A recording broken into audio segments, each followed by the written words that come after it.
Bonjour, tu te rappelles de moi? Maintenant, il a neigé sur mes cheveux. Aujourd'hui, je vais te lire l'histoire avant de dormir.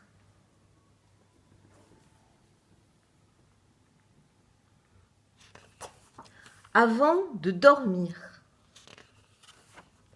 Marron, jaune, orange, la forêt revêtait ses plus belles couleurs d'automne. Cela rendait Volpetto fou de joie, car il allait enfin pouvoir s'y cacher plus facilement.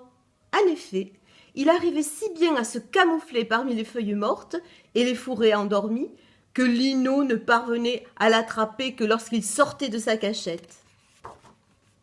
Volpetto et Lino passaient de longues heures à jouer à cache-cache.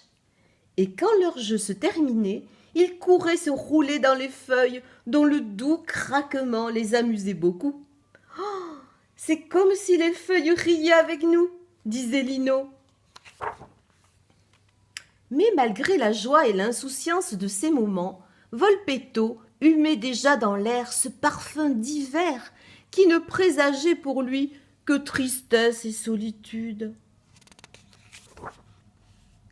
Car Lino, son meilleur ami, allait bientôt hiberner.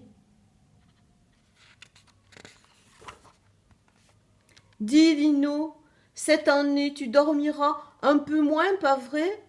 Demandait-il, en essayant d'avoir l'air heureux. Volpetto, je ne suis pas un renard, mais un petit loir. J'aimerais rester éveillé pour ne pas te laisser seul. Mais tu sais comment c'est, je finis toujours par m'endormir.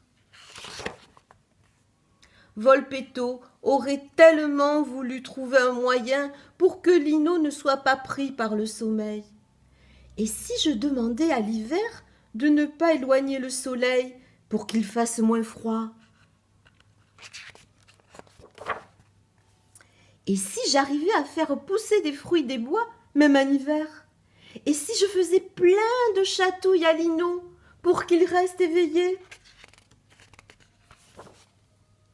Pendant que Volpetto pensait à ce qu'il aurait pu faire, son ami le petit Loir, lui, bâillait de plus belle. « Ah, Lino, je veux rester avec toi. Tu sais qu'on ne peut pas toujours faire ce que l'on veut. Mais je te promets que dès que cela sera possible, nous serons à nouveau ensemble. » D'accord, dit le renard, mais avant que tu ailles dormir, je voudrais te raconter une histoire. Si elle n'est pas trop longue, répondit Lino, en hochant la tête, les paupières déjà mi-closes.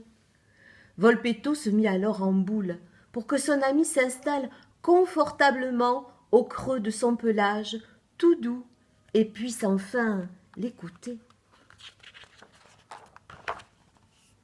Mais avant même que l'histoire ne commence, ils s'endormirent tous les deux.